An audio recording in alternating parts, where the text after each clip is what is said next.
దేవుని నామమున స్తోత్రాలు. ఇది దేవుడు ఒక్కడా ముగ్గురా? ఈరోజు మనము వాక్యము ద్వారాగా తెలుసుకోవాల్సిన విషయాలు. అయితే ముగ్గురైతే అన్యులకు కూడా ముగ్గురు ఉన్నారు, బ్రహ్మ, విష్ణు, మహేశ్వర్. మరి దాని నుంచి కాఫీ తీసుకుని మరి మనోళ్ళు మరి ముగ్గురు దేవుళ్ళు అని చెప్తున్నారు, నాకు తెలియదు. కానీ బైబిల్ చెప్పినట్లుగా నేను కొన్ని విషయాలు ఈరోజు మీతో నేను పంచుకుంటాను. బైబిల్ ఏది చెప్తుందో అదే మనము నేర్చుకుందాం. దేవుడు ఒక్కడా చెప్పండి, ముగ్గురా? పార్ట్ 2 కింద దీన్ని మనము యూట్యూబ్లో పెడదాము. దేవుడు ఒక్కడా ముగ్గురు ఉంటారా బైబిల్లో అని మన యొక్క ఆలోచన ప్రకారంగా కాకుండా వాక్య ప్రకారంగానే మనం పరిశోధన చేద్దాం. మొదటిగా యెషయా గ్రంథము 43వ అధ్యాయము 10-11 వచనాలు చదివితే, దేవాది దేవుడు యెహోవాగా పిలువబడుతున్న దేవుడు, యెషయా గ్రంథము 43వ అధ్యాయము 10-11 వచనం. త్వరగా మీరు చదివితే ఒక 30 నిమిషాల కంటే ఎక్కువ లెంత లేకుండా దీన్ని ముగిద్దాం. మీరు తెలుసుకొని నన్ను నమ్మి నేనే ఆయనని గ్రహించినట్లు మీరును నేను ఏర్పరచుకున్న నా సేవకుడును నాకు సాక్షుడు. నాకు ముందుగా ఏ దేవుడును నిర్మింపబడలేదు. చూడండి, ఆలకించండి. ఏ దేవుడు ఉండలేదు. నాకు ముందుగా ఏ దేవుడు నిర్మింపబడలేదు. నాకు ముందుగా ఏ దేవుడు నిర్మింపబడలేదు. నా తర్వాత కూడా ఉన్నది అక్కడ. నాకు ముందుగాను లేరు, తర్వాత కూడా లేదు. అంటే ఆయన ఉన్నది ఎంతమంది? ఒక్కడే. దేవుని స్తోత్రం. మరి మీలో కొందరికి డౌట్ వస్తుందో రాదో నాకు తెలియదు, కానీ కొందరు సేవకులు ఏం చెప్తారంటే, ఆదికాండం 18వ అధ్యాయం తీసుకుని ఎండవేళ సమయమున ముగ్గురు ఎవరు వచ్చారంటే అక్కడికి? ముగ్గురు దేవదూతలు వచ్చారని ఉందా, లేక ముగ్గురు దేవుళ్ళు వచ్చారని ఉందా, లేక ముగ్గురు మనుషులు వచ్చారని ఉందా? ఆ వాక్యాన్ని మీరే చదవాలి. ఒకసారి చదవండి. 18వ అధ్యాయము, ఆదికాండం 18వ అధ్యాయం. దాన్ని ఎక్కువగా చూపిస్తుంటారు. ఇదిగో ఇక్కడ ముగ్గురు వచ్చారు. మనం ఇంకోటి కూడా గమనించాలి. బైబిల్ చదువుతున్నప్పుడు ముగ్గురు దేవుళ్ళు ఉన్నారు అని ఎక్కడైనా ప్రస్తావించినట్లుగా మనకు కనపడ్డదా? మన వాక్యం చదువుతున్నప్పుడు ఎవరైనా ఆ బైబిల్ పండితులు మనకి వాక్యం బోధిస్తున్నప్పుడు, మనం నేర్చుకుంటున్నప్పుడు ముగ్గురు దేవుళ్ళు, ఇదిగో ముగ్గురు దేవుళ్ళు ఉన్నారు ఈ వాక్యంలో ఉన్నారని ఎక్కడైనా మనకు కనిపించినట్లయితే, ఎవరైనా చెప్పినట్లయితే మనం కూడా విందాం, నేర్చుకుందాం. అక్కడ ఏమైనా ఉంది? అక్కడ ముగ్గురు మనుషులు అతని ఎదుట నిలవబడిరి. చాలండి. ముగ్గురు మనుషులు అక్కడ నిలవబడి, ముగ్గురు మనుషులు చూస్తున్నాడు. వాళ్ళు ఎలాగున్నారు? వాళ్ళు దేవుని యొక్క బోధకులుగా, దేవుని యొక్క ప్రవక్తలుగా అబ్రహాం కనిపించాడు. అందుకని అంటే బోధకుల యొక్క వస్త్రధారణ వేరేగా ఉంటుంది, మనుషుల యొక్క వస్త్రధారణ వేరేగా ఉంటుంది. మీరు మనకి జిల్లాకి కూడా మాట విధానమే మారిపోద్ది. మన యొక్క ఆంధ్ర రాష్ట్రంలో రాష్ట్రానికి భాష మారిపోద్ది, రాష్ట్రానికి ఆచారం మారిపోతుంది. అలాంటిది దైవ బోధకులు ఎవరో, సామాన్య మనుషులు ఎవరో తెలియనంత అమాయకుడు కాదు ఆయన. అందుకని ఆయన ముగ్గురు మనుషులను చూసి ఏం చేశాడు? ఆయన సాష్టాంగపడి ఇంటికి రమ్మని ఆయన భోజనం పెట్టి పంపించాడు. ఆ ముగ్గురు మనుషులు సేవకులు ఇచ్చిన ఆశీర్వాదం ఆయన పొందుకున్నారు. దీన్ని ఇక్కడ ముగ్గురు దేవుళ్ళు, అక్కడ తండ్రి, కుమార, పరిశుద్ధాత్ముడు వచ్చాడని చెప్తారు. అలాగని ఉంటే మనం నమ్మచ్చు, దానికి ఒప్పుకోవచ్చు. తండ్రి వచ్చాడు అక్కడికి, కుమారుడు యేసుక్రీస్తు వచ్చాడు, లేక పరిశుద్ధాత్ముడు కూడా అక్కడికి వచ్చాడని 3 పేర్లు అక్కడ మనకి చూపించినట్లయితే మనం ఒప్పుకొని తీరాలి కంపల్సరిగా. కానీ అక్కడికి వచ్చిన వారు ముగ్గురు కూడా దేవదూతలు అవ్వచ్చు, దేవుడు పంపించిన ప్రవక్తలు అవ్వచ్చు, దేవుడు పంపించిన మనుషులు అవ్వచ్చు. దేవుని స్తోత్ర. కానీ వాళ్ళు వచ్చేసారని మాత్రం మనం అన్నడను కూడా ఆ వచనాన్ని వక్రీకరించకూడదు. ఆయన అంటున్నాడు 11వ వచనంలో, నా ముందు ఎవరు లేరు, నా తర్వాత కూడా ఏ దేవుడు నిర్మింపబడడు. నా ముందు ఏ దేవుడు లేడు, నేను తప్ప. అంత చక్కని మాట చూడండి. నేను తప్ప ఇంక ముందు ఎవ్వరు లేరు. ఆకాశమును భూమి రవ్వంత లేనప్పుడు నేనున్నానని రుజువుపరుచుకున్నాడు ఆయన. మరొక వచనం ద్వితీయోపదేశకాండము, చాలా ప్రాముఖ్యమైన వాక్యం ఇది. ద్వితీయోపదేశకాండము 6:4 ఎందుకంటే ఇశ్రాయేలీయులకి ఆదిలో దేవుడు ఆజ్ఞపూర్వకంగా ఇచ్చిన మాటల్లో ప్రాముఖ్యమైన మాట ఇది. ఇశ్రాయేలు వినుము, మన దేవుడైన యెహోవా అద్వితీయుడగు యెహోవా.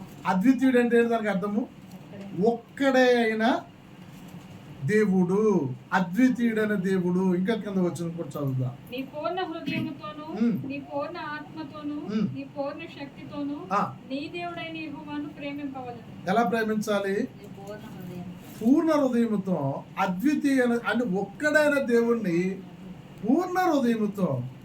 అక్కడ కూడా ముగ్గురు మేము ఉన్నవయ్యా అని మోషేకి ముగ్గురు వ్యక్తులను పరిచయం చేయలేదు.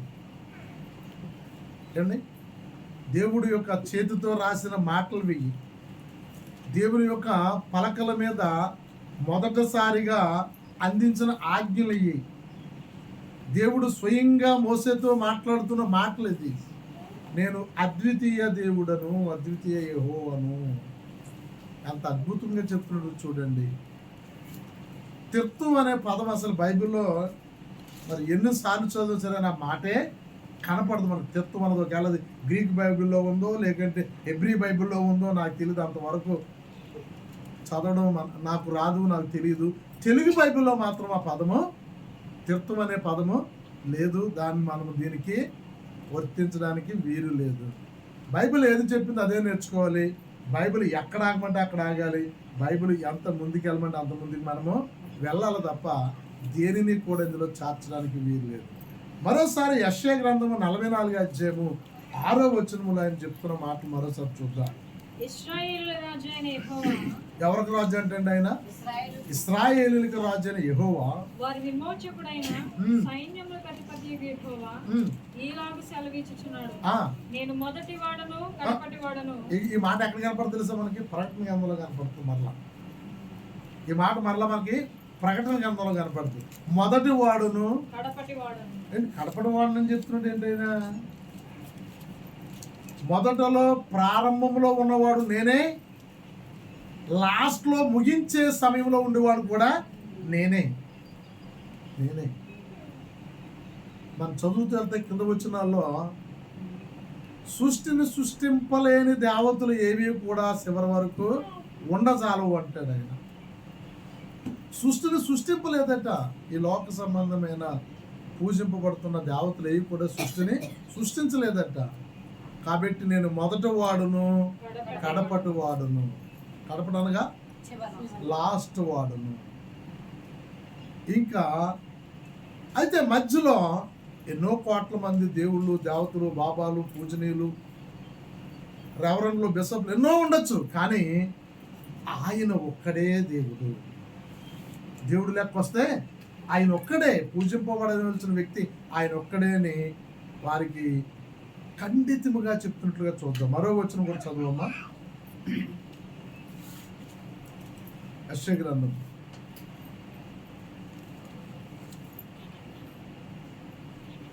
44:6 ఆదిలోనున్న జనమును నియమించినది మొదలుకొని నేను తెలియజేయచ్చు వచ్చినట్లు తెలియజేయగల వాడెవడు? చూడండి, ఆదిలో ఉన్న సంగతులు, ఆదిలో అంటే ఇప్పుడు నేను ముందు ప్రసంగంలో కూడా చెప్పాను, 1లో చెప్పాను, 2లో కూడా మనం చెప్తున్నాను. భూమి లేనప్పుడు, ఆదాము లేనప్పుడు, నరుడు సృష్టించలేనప్పుడు, భూమికి పునాదులు లేనప్పుడు, ఈ సర్వ సృష్టి శూన్యంగా ఉన్నప్పుడు, ఆదిలో ఉన్నప్పుడు నేను అన్నాను. ఆది గురించి చెప్తున్నాడు ఆయన. ఆదిలోనున్న జనమును నియమించినది మొదలుకొని నేను తెలియజేయచ్చు వచ్చినట్లు తెలియజేయగల వాడెవడు? అట్టి వాడు ఎక్కడైనా నిండినేడలా నాకు తెలియజేయవలెను. దేవుని స్తోత్ర.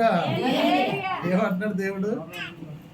అసలు భూమి ఎలా పుట్టిందో, సూర్యుడు ఎలా సృష్టించాడో, నక్షత్రాలు ఎలాగ అక్కడ ఆగాయో, దానికి ఎవరు సృష్టించగలిగారో ఎవరైనా ఉంటే, నేను సృష్టించానని చెప్పిన వాళ్ళు ఉంటే వాళ్ళ పేరు చెప్పండి, నేను తెలుసుకుంటాను అంటున్నాడు దేవుడు. ఏమండి, ఆది విషయాలు బోధించిన వారు ఈ భూమి మీద ఎవరో కూడా లేదు. మన పురాణాలు చదివితే వాళ్ళ విశ్వాసం వాళ్ళది మనకు అనవసరం. ఒక్కొక్క దాంట్లో ఒక్కొక్క విధానంగా ఉంటుంది. ఒక పక్షి వచ్చి గుడ్డెట్టిందని, మరి పక్షి ఎలాగొచ్చింది? ఆ గుడ్డు చిదిగి ఏమైందట, సందమామ సూర్యుడు చంద్రుడు అయ్యాడట, కింద పెంకు భూమి అయిందట, పై పెంకు ఆకాశం అయిందట. ఒక్క పురాణం చెప్తారు. ఒక్క పురాణంలో బ్రహ్మగారు సృష్టించినట్లుగా చెప్తారు. ఒకటి ఒకదానికి సంబంధం లేకుండా ఉంటాయి. ఎందుకంటే ఆదిలో విషయాలు తెలుసుంటే చెప్పగలుగుతారు. ఆదిలో విషయాలు తెలుసున్నవాడు దేవుడు ఒక్కడే కాబట్టి ఆ ఒక్కడే అబ్రహాముకి మాట్లాడాడు. ఆ ఒక్కడే మోషేతో మాట్లాడాడు. మోసేతో మాట్లాడి అనేకమైన విషయాలు మోసేతో రాయించాడు. రానున్న జనానికి సృష్టి ఎలా జరిగిందో తెలిసిన దేవుడు ఆయన ఒక్కడే కాబట్టి, మొదటి వాడు కడపటి వాడు ఆయన ఒక్కడే కాబట్టి. హల్లెలూయా. మొదటి వాడును కడపటి వాడును. ఆ మొదటి దేవుని గురించి పౌలు ఏం చెప్తున్నాడు కూడా చూద్దాం. మొదటి కొరింథీ పత్రిక 8వ అధ్యాయం 6వ వచనం. చాలా రిఫరెన్స్లు ఉన్నాయి, మనం త్వరగా మీరు చదవాలి. మొదటి కొరింథీ పత్రిక 8వ అధ్యాయం 6వ వచనం.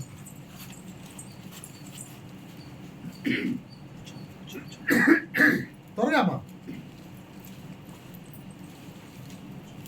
ఆకాశమందైనను భూమి అందైనను దేవతలనబడినవి ఉన్నను మనకు ఒక్కడే దేవుడు ఉన్నాడు, ఆయన తండ్రి.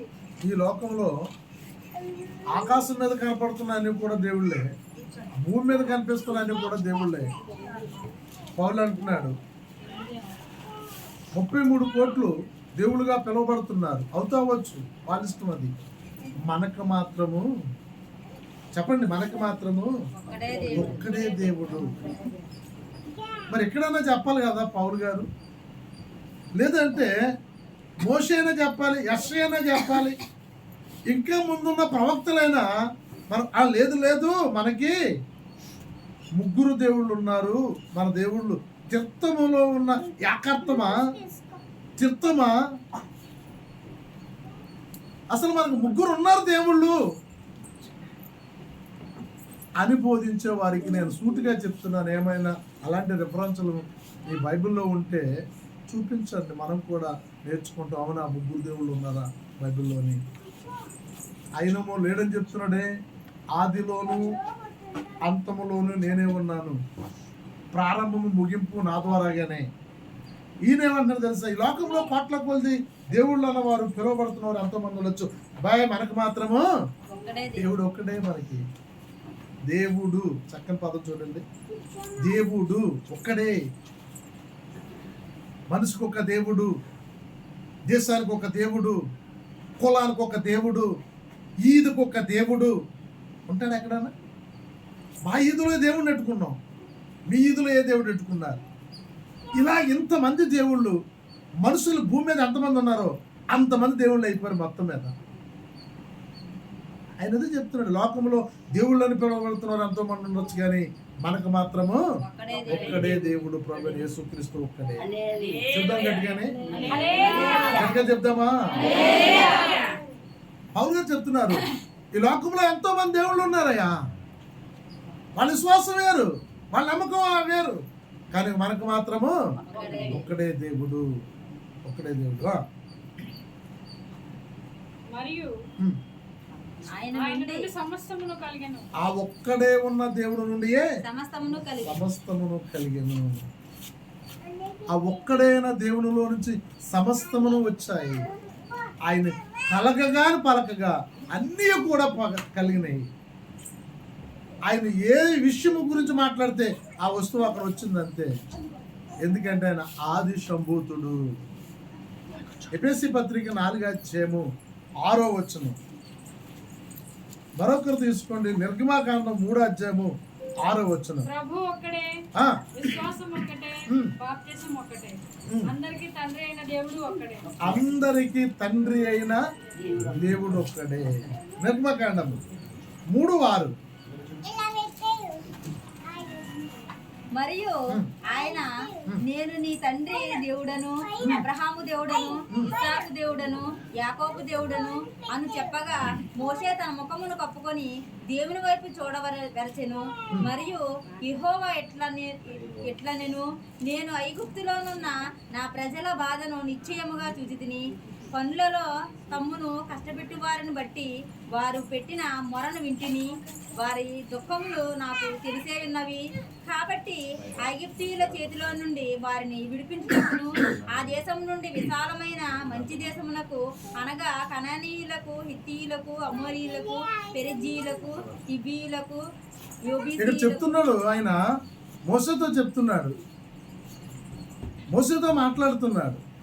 నీ తండ్రి అయిన దేవుడను, అబ్రహాము, ఇస్సాకు, యాకోబు దేవుడను నేను. మోషేకి అర్థమైపోయింది ఈ దేవుడి గురించి. ఎందుకంటే ఆల్రెడీ వాళ్ళు ఎబ్రీలు, వాళ్ళు ఆ దేవుని వాళ్ళు ఆరాధిస్తున్నారు. అక్కడ ప్రవాసులుగా ఉన్నా, పరదేశంలో ఉన్నా, వాళ్ళు కాని ప్రాంతంలో ఉన్నా సరే కానీ వాళ్ళు ఆరాధించే దేవుడు నేనే అని చెప్పాడు ఆయన. చూసారా చక్కగా ఆయన పరిచయం చేసుకుంటున్నాడు. వాళ్ళకి కనిపించిన దేవుడు వేరు, నీకు కనిపించిన దేవుడు వేరు అని చెప్తలేదు ఆయన. మీ తాతకి, మీ తండ్రికి, మీ ముత్తాతకి కనిపించిన దేవుణ్ణి నేనే నేనే నేనే నేనే.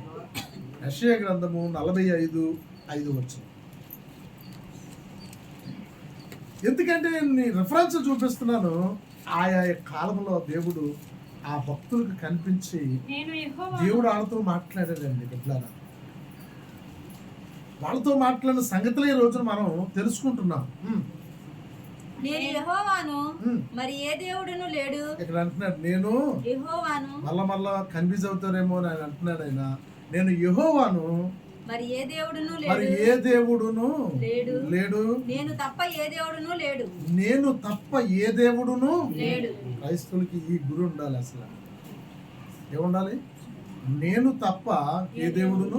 నీకు విశ్వాసము, గడికొక విశ్వాసము, గడికొక దేవుడి మీద, గంటకొక ఆలోచన మీద, గంటకొక విశ్వాసం మీద ఏమండి ఉండకూడదు. నేను ఒక్కడే, నీకు ఏ దేవుడు లేడు, ఇంకా నా మీద నువ్వు అనుకోవాలి. నేను ఒక్కనే దేవుణ్ణి, ఈ లోకంలో అనేకమైన దేవుళ్ళు ఎక్కడ కూడా లేరు అని ఈ లేఖనం మనం చెలవిస్తూ ఉంది. మరో కొంచెం కూడా కింద చదివి మనం ముందుకు వెళ్దాం. తూర్పు దిక్కు నుండి పడమటి దిక్కు వరకు నేను తప్ప ఏ దేవుడును లేడని జనులు తెలుసుకున్నట్లు నీవు నన్ను ఎరుగకుండినప్పటికీ నిన్ను సిద్ధపరిచి తిని. చాలమ్మా. ఏ దిక్కు నుంచి ఏ దిక్కు వరకు? తూర్పు నుండి పడమటి దిక్కు వరకు. ఈ దిక్కు నుండి ఆ దిక్కు వరకు మరొక అవకాశం లేదంటే నేను తప్ప ఇంకొకరు ఎవరు కూడా లేరు, ఇంకా లేరు. ఖచ్చితంగా చెప్తున్నాడు.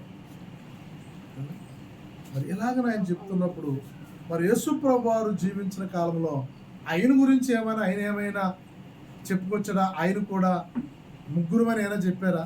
ఆయన ఎక్కువగా చూస్తే ఎవరున్నారని చెప్తారు చెప్పండి. ఆయన తండ్రి ఉన్నాడు పైన. ఎందుకు చెప్పాలి తండ్రి ఉన్నాడని? నేనే తండ్రిని అంటే ఏం చేస్తారు చెప్పండి? చెప్పండి ఏం చేస్తారు? యూదుల యొక్క ఆచార ప్రకారంగా, మోసే యొక్క ధర్మశాస్త్ర ప్రకారంగా వెంటనే దైవదూషణ చేస్తున్నాడు అని అతన్ని రాళ్ళు తీసుకుని చంపేవాలి. ఆ వాక్యం కూడా మీకు చూపిస్తాను. రాళ్ళు చేత్తో పట్టుకున్నారట. ఈయన ఎక్కడైనా నేను దేవుడు అని చెప్తే చంపేద్దారని. అందుకని యేసు ప్రభు ఎప్పుడూ కూడా తండ్రిని చూపించాడు, తండ్రిని చూపించాడు. ఇప్పుడు మనుషులందరూ కూడా పైకి చూస్తున్నది ఎక్కడ చూస్తున్నారు చెప్పండి? ఎక్కడ? ఇలా సమపాలంగా చూస్తున్నారు దేవుణ్ణి, సమపాలంగా చూస్తున్నారు. మనకిష్టమైన స్టైల్లో, మనకిష్టమైన రూపంలో, మనకిష్టమైన పోలికల్లో, మనకిష్టమైన భాషలో వారికి పేర్లు పెట్టి నీవే నా దేవుడు అని మనం ఆయనకి మొక్కుతూ ఉన్నాం. కానీ బైబిల్ దేవుడు మాత్రం ఆయన ఒక్కడే దేవుడు. చూద్దాం. మార్కు సువార్త యేసుక్రీస్తు వారు స్వయంగా చెప్పిన మాటలు మనం విందాం. ఆయన ఏం చెప్పారో విందాం. 12వ అధ్యాయము 29వ వచనము. మార్కు సువార్త 12వ అధ్యాయము ఓ ఇశ్రాయేలు వినుము, మన దేవుడైన ప్రభువు అద్వితీయ ప్రభువు. ఏమంటున్నాడండి అంటే ఇప్పుడు ఆయన ఏ పొజిషన్లో ఉండి చెప్తున్నాడు? ఆయన అక్కడ ఉన్న ప్రజలందరూ మనమందరూ సమానము, మనకున్న దేవుడు ఒకే దేవుడు అంటున్నాడు. ఏసై కూడా ఏమంటున్నా చెప్పండి? అద్వితీయ దేవుడు. మన ప్రభు ఎవరు? అద్వితీయ దేవుడు. అద్వితీయ అనగా ఒక్కడే దేవుడు మనకి. మరి ఆయన చెప్పాలి కదా, నేను దేవుడినే, ప్రభువు కూడా దేవుడే, రాబోయే ఆదరణకర్త కూడా మీకు దేవుడే చెప్పాలి కదా. ఆయన మాట చెప్పారు, నేను వెళితేనే కానీ మీ మధ్యకి ఎవరు రారు, ఆదరణకర్త రాడు. ఆయన వచ్చి మీకు ఏం చేస్తాడు? ఆయన మీకు ఏమి బోధించాలో, మిమ్మల్ని ఎలా నడిపించాలో పరిశుద్ధాత్మ సహాయంతో మీరు ప్రతి కార్యము చేయగలుగుతారు.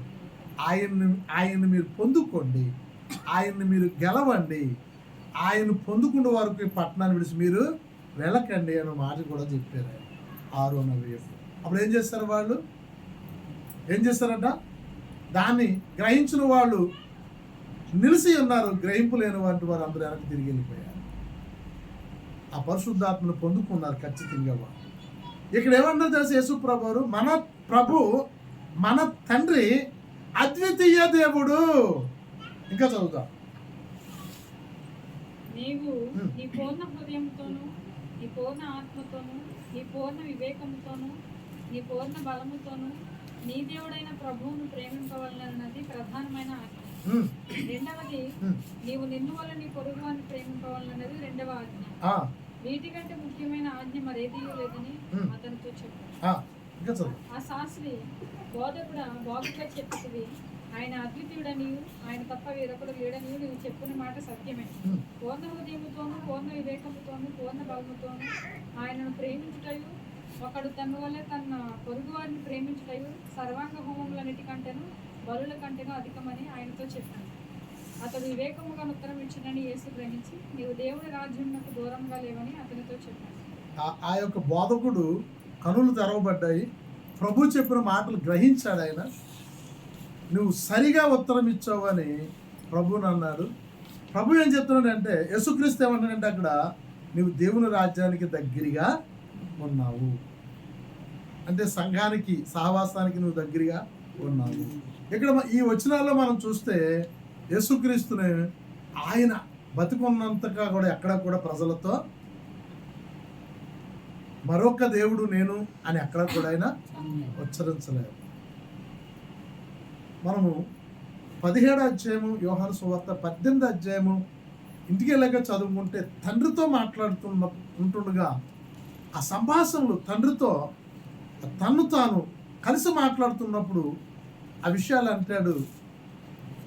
పిలుపు అంటాడు, తండ్రిని చూపించవా అంటే ఆయన యేసుప్రభు అన్నారు, తండ్రి నాలో ఉన్నాడని మీరు ఎరగరా? తండ్రి ఎక్కడ ఉన్నాడట? నాలో ఉన్నాడని. అంటే ఇప్పుడు ధరించుకున్నదేమో మానవ శరీరము, లోపల ప్రవేశిస్తున్నదేమో ఎవరట?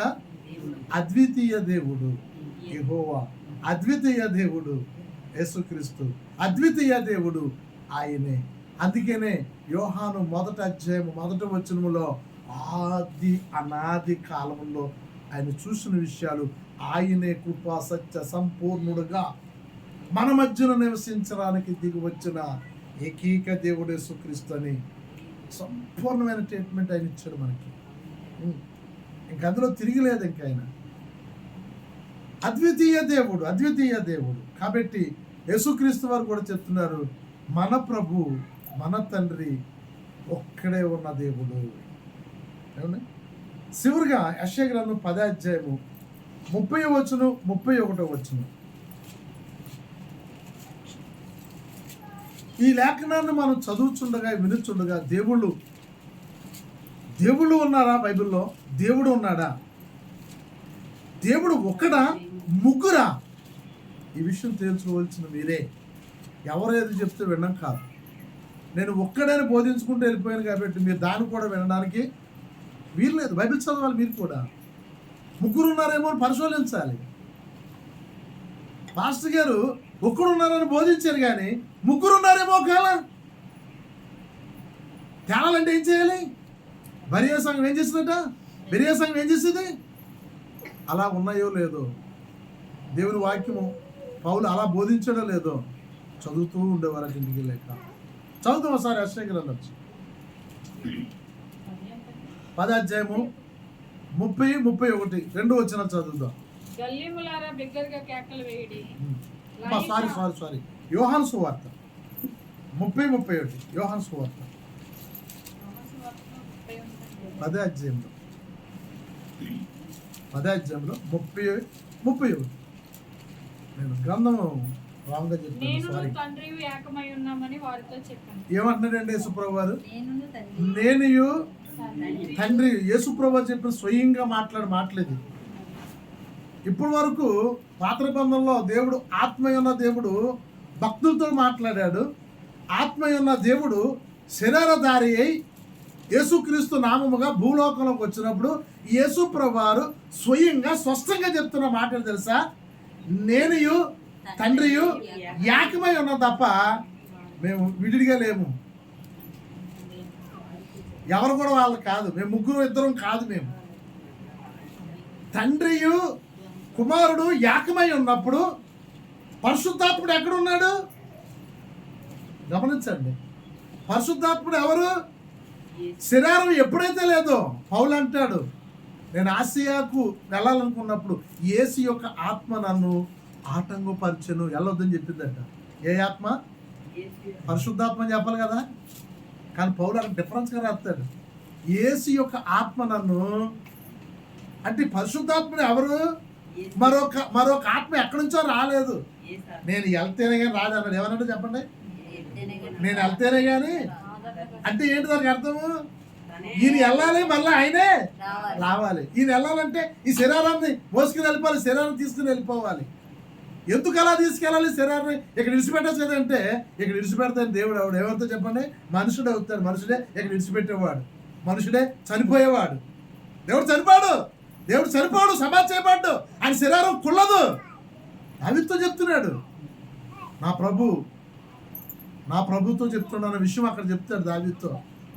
తన శత్రువులను పాదపీఠముగా చేసే వరకు ఆయన శరీరం ఏమవ్వలేదట? కుళ్ళిపోలేదట. అందుకని ప్రభు ఎప్పుడు కూడా, దేవుడు ఎప్పుడు కూడా చనిపోకూడదు దేవుడు అనేవాడు. చనిపోతే దేవుడు ఏంటండి? మనం చనిపోతాం, మనం దేవుడేనా? చనిపోయినా సరే ఆయన అంటాడు, అందుకనే చనిపోయినా సరే తిరిగి 3వ రోజుని సజీవుగా సమాధి పునాదులు పెళ్ళగించుకుని సావు యొక్క కోరలు పెళ్ళగించి 3వ రోజుని సజీవుడిగా మృత్యుంజయుడిగా లేచి నిలిచిన ఏకైక దేవుడు ప్రపంచములో ఈ భూమి మీద నా ప్రభుని యేసుక్రీస్తు ఒక్కడే. హల్లెలూయా, హల్లెలూయా. ఆ ప్రభు శరీరధారిగా భూమి మీదకి వచ్చి 3.5 సంవత్సరాలు సువార్త ప్రకటించున్న సమయంలో 10వ అధ్యాయం యోహాను సువార్త 10వ అధ్యాయము 30-31 ఆయన అంటున్నాడు, తండ్రియు నేనును ఏకమై ఉన్నాం.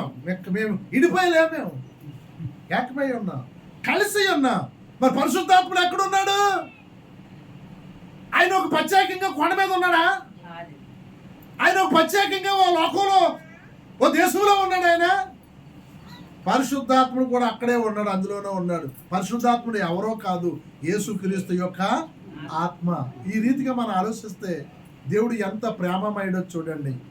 ఈ ప్రజలు తప్పుపోతున్నారని దేవుడే స్వయంగా శరీరధారిగా భూమి మీదకి వచ్చి సరిచేసి ఒక సత్యాన్ని స్థాపించి ఓ నీతి రాజ్యాన్ని ఏర్పాటు చేసి 3.5 సంవత్సరాలు ఏమి ఇవ్వాలో, ఏమి అందజేయాలో, ఎవరు తయారు చేయాలో 10 మంది శిష్యులు తయారు చేసి పరలోకానికి వెళ్ళిపోతాన యొక్క శరీరాన్ని ఎంటబెట్టుకుని వెళ్ళిపోయి తానే మరలా భూమి మీదకి వచ్చి ఎవరైతే 3.5 సంవత్సరాలు చెప్పిన బోధను నీతిగా పరిశుద్ధముగా, ఇదిగో నేను పాపాలు కడుక్కుంటున్నాను అనే ఒక ఆనవాలు నీటి ద్వారాగా బాప్తిసం తీసుకుంటే పావయ్యి ఒక ఆనవాలు, ఇదిగో నేను ఈ రోజు నుంచి నేను ఒక నూతన బిడ్డగా, నూతనాత్మగా ఒకే దేవుడు నేను వెంబడిస్తున్నాను. ఇప్పటి వరకు అనేకమైన దేవుని వెంబడించిన అనేకమైన ఆలోచనలు, అనేకమైన దుస్థితి, అనేకమైన పాపములు, అనేకమైన పరికమాల స్థితి. ఒక మాట చెప్పాలంటే నేను విడిచిపెట్టి ఇప్పుడు ఒక్కడే దేవుడైన దేవుడు నేను వెంబడిస్తున్నాను, ప్రభుని యేసుక్రీస్తుని నేను అంగీకరించాను, గుర్తుగా నీటిలో స్నానం చేస్తున్నాను. స్నానం చేయడం వల్ల పాపం పోతుందని కాదు, దానికి గుర్తు, దానికి గుర్తు. కాబట్టి ప్రభు చెప్తున్నాడు, తండ్రి నేను ఏకమై ఉన్నా, తండ్రి నేను ఏకమై ఉన్నా. ఎంత అద్భుతమైన మాట చూడండి, గుండెలు పిండేసే మాట. ముగ్గురు దేవుళ్ళు అనే చెప్పుకుంటున్న సేవకులకి చంప మీద కొట్టే మాట ఇది. అంటే ఇప్పుడు పరిశుద్ధాత్మ ఎక్కడ ఉండాలి మనమే నిర్ణయించండి, మనమే ఆలోచించండి. పరిశుద్ధాత్ముడు ఎక్కడున్నాడు? ఇప్పుడు తండ్రి అతను ఏకమై ఉన్నప్పుడు పరిశుద్ధాత్ముడు ఎక్కడున్నాడు? మూడో దేవుడు ఎక్కడున్నాడు? తిర్థం అంట ఏటో మరి నాకు అర్థం కాదు ఆ భాషకి, ఆ మాటకి. ముగ్గురు దేవుళ్ళు తిర్థం అంటే ఏమండి? లేని మాటలు మనకి ఎన్నో ఎలాగా దిగజారిపోయిందంటే క్రైస్తవం ఎవరు ఇష్టం వచ్చిన బాధ వాళ్ళు చేయడం ప్రారంభిస్తున్నారు. బైబిల్తో సంబంధం లేదు. ఏ సేవకుడైనా ఏ విశ్వాసి అయినా బైబిల్ గీతకి దాటకుండా ఉంటారో వారు సజీవులుగా జీవిస్తారు. దేవుని స్తోత్ర. ఎక్కడ ఉంటారు తెలుసా వాళ్ళు? దేవుని రాజ్యంలో దేవునితో యుగయుగములు గడుపుతారు. దేవుని వాక్కుకు, దేవుని మాటకు, దేవుని నిబంధనకు మీరు జీవిస్తే ప్రకటన అంటాడు వారి జీవితంలో అందులో ఉన్న రాయబడిన తెగుళ్ళు అనుభవిస్తారు. వాళ్ళు బతుకున్నంతకాలం ఏం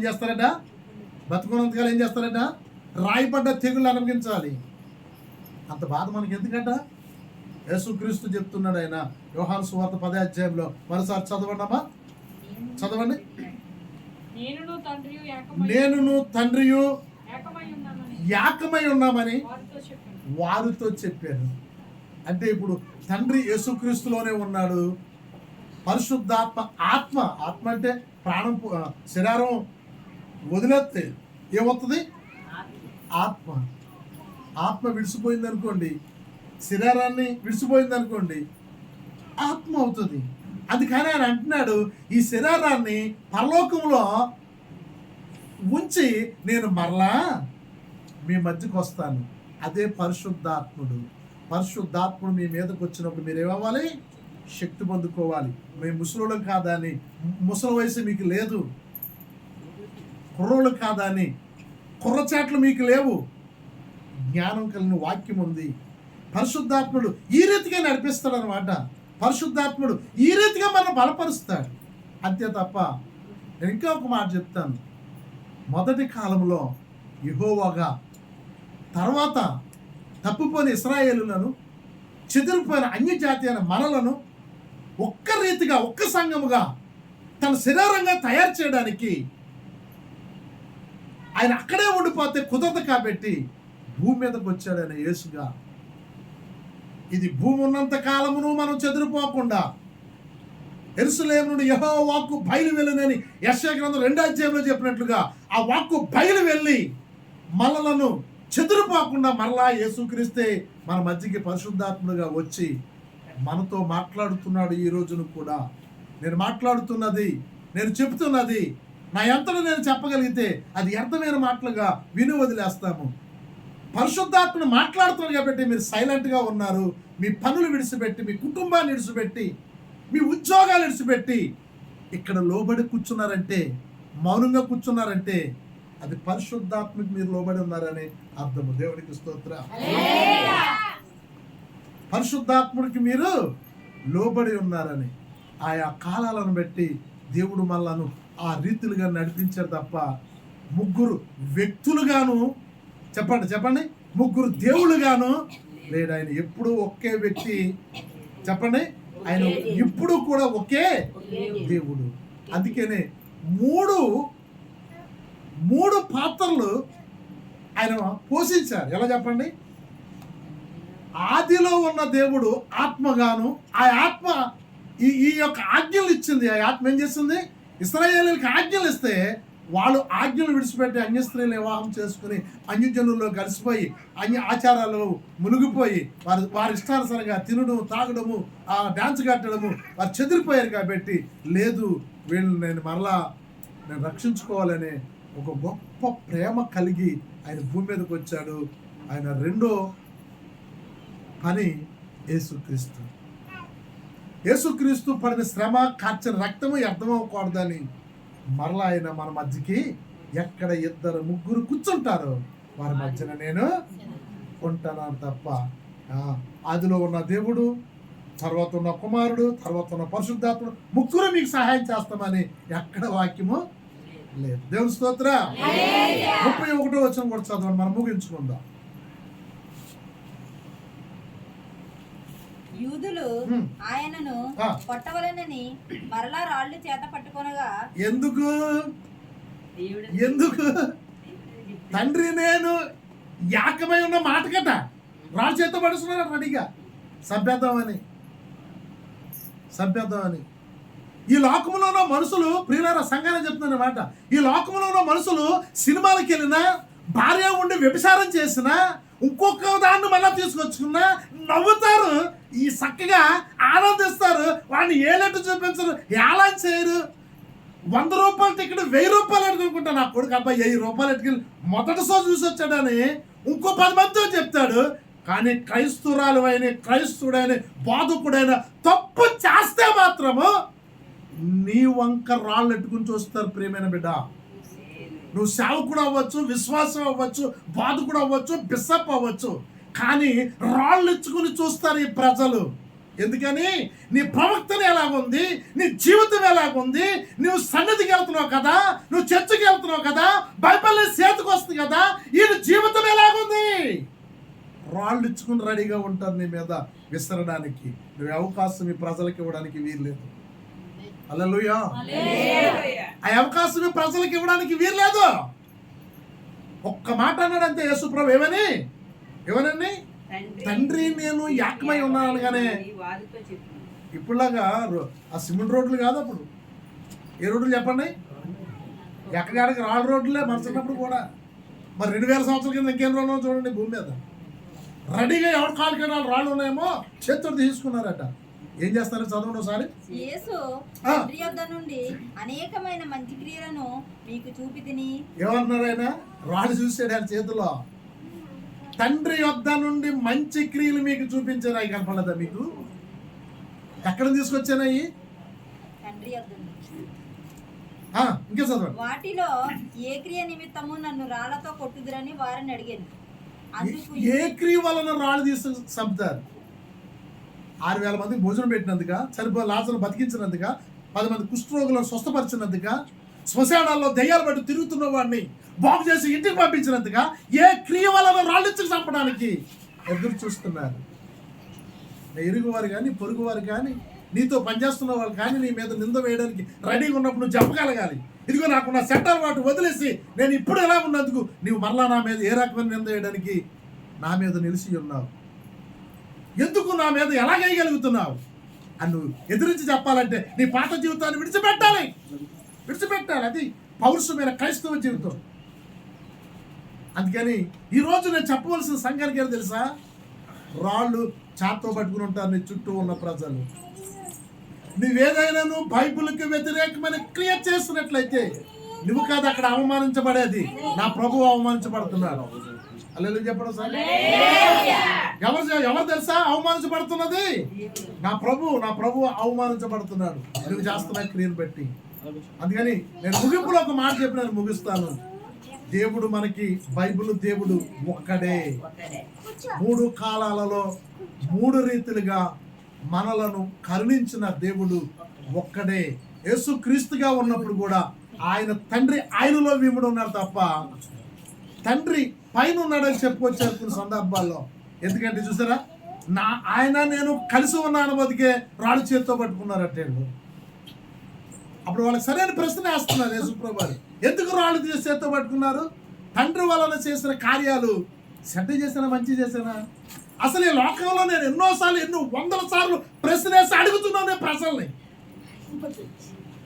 ఏంటి తెలుసా, బైబిల్ చేతితో పట్టుకొచ్చిన వారిని చూసి నవ్వుతున్న వారిని అడుగుతున్నాను, వాళ్ళు చేస్తున్న తప్పేంటి, వాళ్ళు చేస్తున్న పాపమేంటి?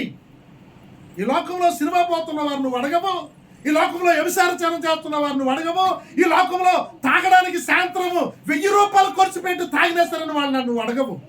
ఇదేం పనిలో తప్పు అని బైబిల్ చేతితో పట్టుకుని దేవుని సంఘానికి వెళ్తే మాత్రం వాళ్ళు ఏ తప్పు చేస్తారో నువ్వు నిదానించి చెప్పలేవు. కానీ వాళ్ళు వెళ్తుంటే మాత్రం నువ్వు హేళన చేయగలుగుతున్నావు. యేసుక్రీస్తుని కూడా అదే రీతిగా నిలబెట్టి అడుగుతున్నారు. నేను ప్రశ్న వేసి వాళ్ళు అడుగుతున్నాను, ఏ కారణం చేతని వారిని యూట్యూబ్లో చూస్తుంటే దేవుని గురించి రోడ్డు మీద ఒక ఆయన అలా బోర్డు పెట్టుకుని ఉంచున్నాడు. ఏమని? ఎక్కడ అనుకున్నారు? బ్యాంజీ షాప్ దగ్గర. ప్రియ సహోదరులారా, మీరు ఎవరు కూడా తాగకండి, మీ వల్ల మీ కుటుంబము ఒంటరైపోతుంది. రక్షకుడు యేసు ఉన్నాడు, ఆయన వద్దకు రండి అని పట్టుకుంటే ఆయన పట్టుకుని కొట్టేస్తున్నారు ఆయన. ఎందుకని? మంచి మాట కదా బోర్డు మీద ఉన్నది. తాగమని చెప్పాడా? వ్యభిచారంకి వెళ్ళమని చెప్పాడా? కుట్టేస్తున్నారు అబ్బాయిని పట్టుకుని, కుట్టేస్తున్నారు. ఎక్కడో అనుకున్నారా మీరు? కాకినాడలో బీచ్లో. ఈరోజు మనం సబ్జెక్ట్ వేరేగా వెళ్ళిపోతుంది కాబట్టి సంఘాలు చెప్పాల్సిన విషయాలు చెప్తున్నారు. మీరు ఎవరికి భయపడవలసిన లేదు. మనకున్న దేవుడు ఒక్కడే. దేవుడు స్తోత్ర. మనకున్న దేవుడు ఒక్కడే. మనకున్న దేవుడు ఒక్కడే. యేసుక్రీస్తు వారే స్వయంగా మనతో చెప్పారు, దేవుడు కొద్ది మాటలో దీవించి ఆశీర్వదించడం గాక.